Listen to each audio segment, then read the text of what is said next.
I'd like to take a little time and share bass motion drill number 13 with you.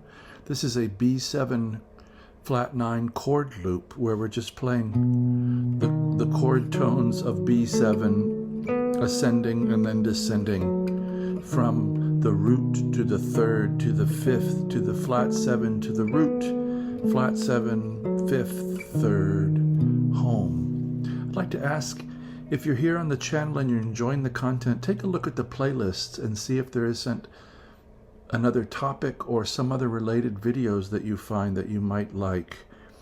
If you have friends that are interested in guitar playing, maybe guitar playing like this, or you have forums that you go on where people might be interested, please share the channel content there. If you're able to recommend it to people, I would really appreciate it. If you've not yet done so, please do subscribe. You can hit the like button, share, please share, and leave a comment. It's always good to hear from you, hear what you're thinking, what you're working on, and maybe how these things are fitting into your vision of the board and your musical journey. If you'd ever like to send me a tip, my PayPal information's there in the description below, and it's always a nice surprise to open my mail and see that someone sent something nice. I do appreciate it. Thank you for everyone that's done that. So here's B7. We're rising up from, like I said, root, third, 5, flat 7, 1. This is a sound we really want in our ear because when we're improvising, we want to be able to anticipate chord tones and the sounds they're going to make and what we're going to pair with them. That's quite a lot of what these etudes, both the melodic motion etudes and the bass motion drills are giving you the standard, more or less standard sets of intervals that'll work on the fly that are consonant and tested.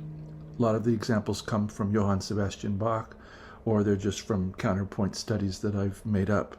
So in this case, we're just going to rise up from a tenth to a tenth to a tenth to a tenth to a tenth. Consistent interval throughout. So this is really mapping some important intervals.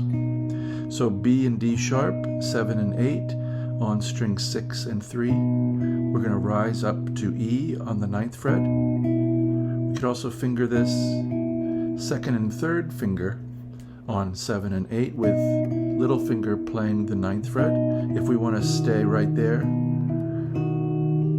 If you haven't done this kind of work with pairs of fingers, if it feels unfamiliar to you, you really want to get this kind of independence down working in teams. That's a little bit of what this exercise is, these different teams. So 7 and 8, 9, 6 and 7, D sharp and F sharp, the 3rd and the 5th. Then we're going to add the minor 6 or the flat 13 above. So 6, 7, 8, because that note is rising up to the flat 7, minor 7, with the 5th in the bass. So this is frets 9 and 10. And we're going to reach up to the flat 9, 13th fret, C, on the 2nd string, and resolve it.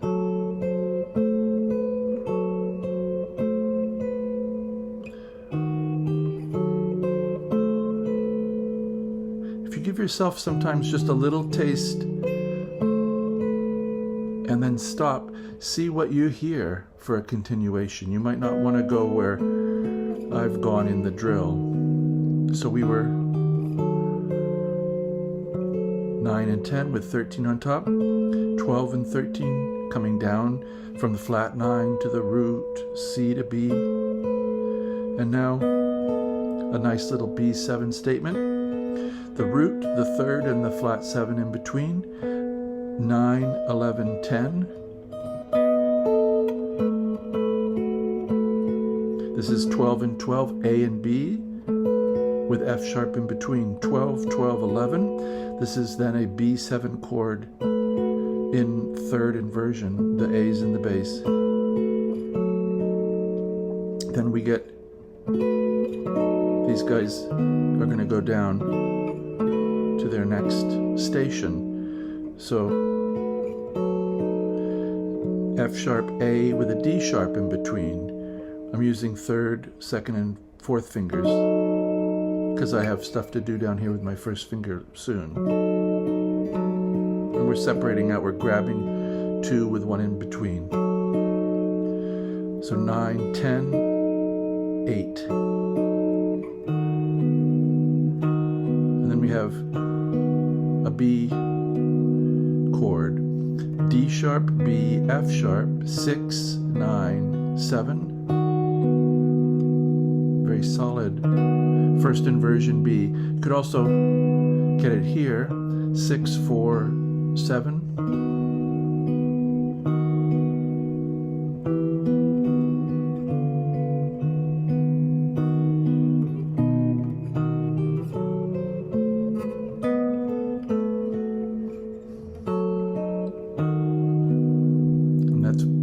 Back. If you loop it,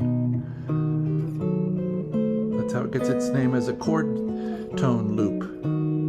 I hope this has been interesting and that you've stuck with me this far and that you find something new in your playing every day, something that you enjoy, that makes you want to go on, maybe something you want to share. If you ever record a clip, please send me a message and let me know. I'd love to check it out, see what you're doing, hear you. And I really appreciate you taking the time to watch this far. And as always, I wish you a very good day.